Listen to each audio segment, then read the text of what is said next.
백만 대군을 물리친 아사, 백만 대군을 물리친 아사, 이라는 제목으로 말씀을 상고합니다. 유다의 3대 왕 아사는 이제 시작하면서 종교개혁을 일으키고 하나님의 말씀대로 이렇게 살으니까 하나님도 아사를 아주 축복해 주시고 도와주시는 그런 나라가 됐다는 거예요. 그래서 한 예로 지금 100만 대군을 이끈 적이 쳐들어왔는데 아사의 힘으로는 역부족이었지만 오히려 대승을 거두게 하셨다. 이제 이런 말하자면 간증의 역사를 여기 소개했어요. 그런데 이 내용은 열왕기 상에는 없어요. 역대 하에만 이 내용이 나옵니다. 여기서 이제 구스 사람 세라가 100만 대군과 병거 300대를 거느리고 쳐들어왔다 그랬는데 이것을 이제 우리가 해석할 때 좀 단순하지 않아요. 왜냐하면 이 구스라는 곳은 지금의 에티오피아 지역의 그 이름입니다. 그런데 애굽 같으면 바로 이 가나안 땅으로 넘어 들어올 수가 있는데 이 에티오피아 쪽은 이 홍해로 가로막고 있어요. 그래서 애굽 진영으로 올라와서 이 가나안 땅으로 들어와야 되기 때문에 그 당시에 애굽은 굉장히 강한 나라지만 에티오피아가 그렇게까지 할 수 있었을까 이렇게 의문을 갖는 그런 학자들이 많아요. 그래서 구스 출신의 세라라고 하는 애굽의 군대 장관이 이렇게 애굽 군대를 끌고 오지 않았냐 이렇게 보기도 합니다.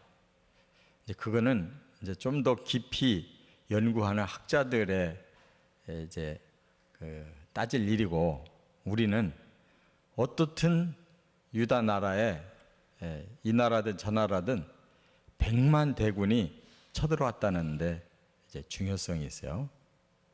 그걸 또 어떻게 이겨냈느냐 여기에 중요함이 있어요.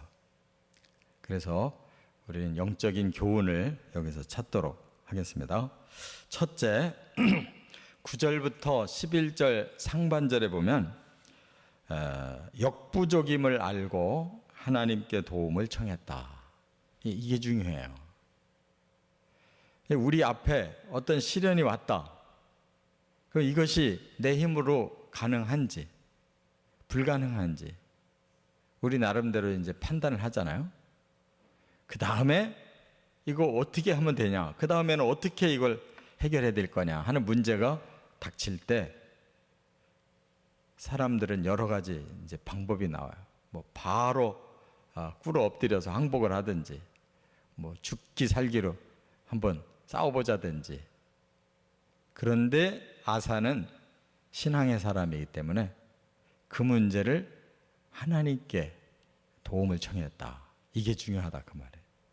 그래서 이 100만 대군이라는 것은 보통 많은 게 아닙니다. 이 우리나라 군대도 몇십만 명밖에 안 돼요. 이 100만 명의 군대가 멀리서 거기까지 올 정도면은 아주 막강한 그런 힘이 있는 거예요. 또 보급 부대까지도 다 뒤따라오고 모든 게 완비되지 않고는 원정 이렇게 출격을 못하는 건데, 이렇게 왔다는 것은 아사가 다스리는 유다로서는 역부족이에요. 그러나 바로 하나님이 이 문제를 맡아주시면 해결될 수 있다. 이렇게 방향을 하나님께로 돌렸다는 게 이게 믿음의 사람들의 특징이에요. 우리가 이 땅에서 얼마나 우리가 역부족일 때가 많아요. 뭐 병에 걸렸을 때도 그렇고, 뭐 직장 문제, 뭐 사업 문제, 우리가 먹고 사는 문제도 그렇고, 대인관계, 내 마음과 상대방의 마음이 서로가 다를 때 이걸 억지로 해결할 방법도 없고, 이런 천재지변이 일어났을 때 우리가 어떻게 할 수가 없잖아요. 이런 많은 문제들이 있을 때 사람이 포기하거나 아니면 다른 능력을 의지해야 되잖아요. 그런데 바로 믿는 사람들에게는 이 한 가닥에 이 가능성이 남아있다는 거. 사람의 힘으로 불가능하고 또 포기할 수는 없고, 그렇다면 바로 하나님께 맡길 수 있지 않냐. 이게 가장 중요한 방향이에요. 그래서 믿음의 사람은 불가능한데 가능의 길이 남아 있어요. 그게 바로 하나님께 도움을 청하는 것이다. 그래서 여호와께 부르짖었다 그랬어요. 여기까지가 벌써 반은 이긴 거예요. 방향을 어떻게 잡느냐에 따라서 달라져요. 근데 이게 잘 안 돼요. 예수 믿는 사람들도 이게 안 돼. 진짜 어려운 일을 당했는데도 기도 안 해요. 자기가 쫓아다니면서 어떻게 해보려고 그러고, 안 되면 그냥 자포자기 해버리고 그러지. 이걸 어떻게 해서라도 내가 믿는 하나님께 도움을 청해서 해결해야 되겠다, 이런 적극성이 없어요. 바로 그 믿음만 가지면 반은 승리할 수 있어요. 두 번째, 11절 하반절에 보면 하나님의 능력을 확신하며 기도했다. 이제 한 걸음 더 믿음이 필요해요. 그건 뭐냐면 하나님께 기왕 도움을 청했을 때 그 하나님이 어떤 하나님인가를 알고 기도해야 힘 있는 기도가 가능하죠. 여기 아사의 기도는 확신 있는 기도예요. 여기 보니까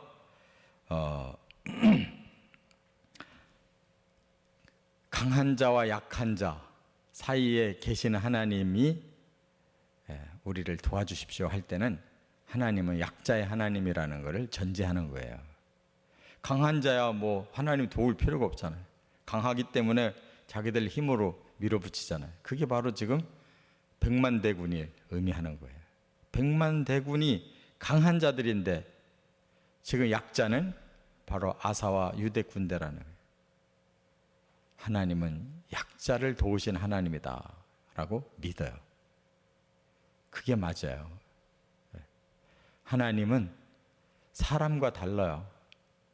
사람은 강한 자 편에 서려고 그러는데 하나님은 오히려 약한 자의 편에 서서 강한 자를 무찔러 주심으로 사랑을 보여주시고 긍휼을 보여주시고 자비를 베푸시고 은혜를, 너무너무 큰 선물을 그냥 공짜로 주시고, 이게 바로 하나님이에요. 이걸 믿어야 되는 거예요. 세상의 논리로 하나님께 기도하면 하나님도 우리 도우실 수 없어요. 근데 하나님은 항상 반대편에 서 계셔요.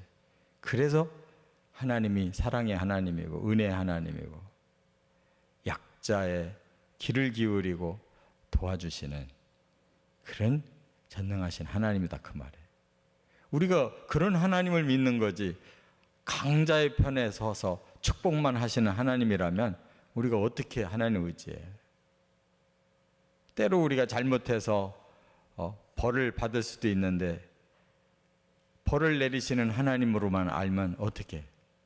그런데 긍휼을 베푸시고 용서도 해주시고 하는 하나님이기 때문에 우리가 매달릴 수가 있는 거예요.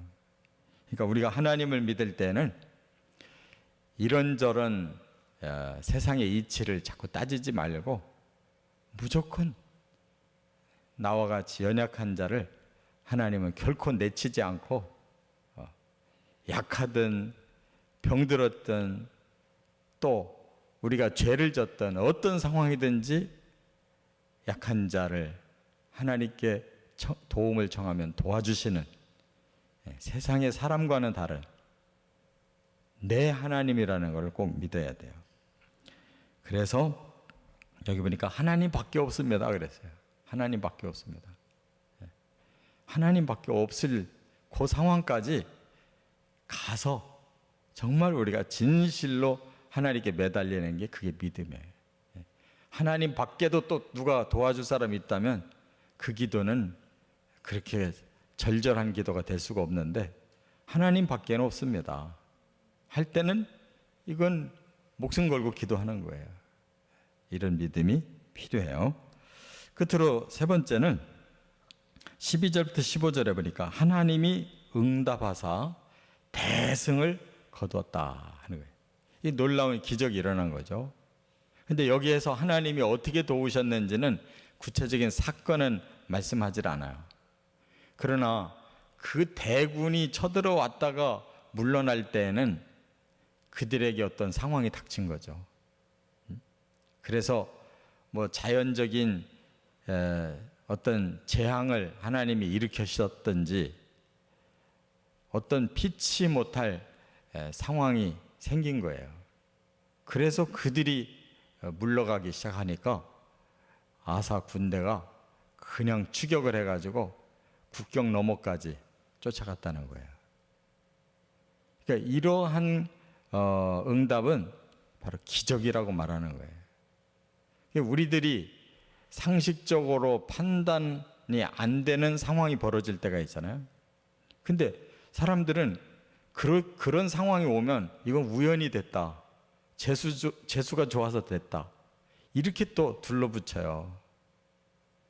지금도 기적은 많이 일어나요. 우리가 이치적으로 있을 수 없는 일이 생겨서 풀어졌는데도 기도할 때는 하나님밖에 없다고 해놓고 다 이루어지고 나면은 하나님이 하신 거라고 생각을 안 해요. 어떻게 하다 보니까 우연히 이렇게 되더라.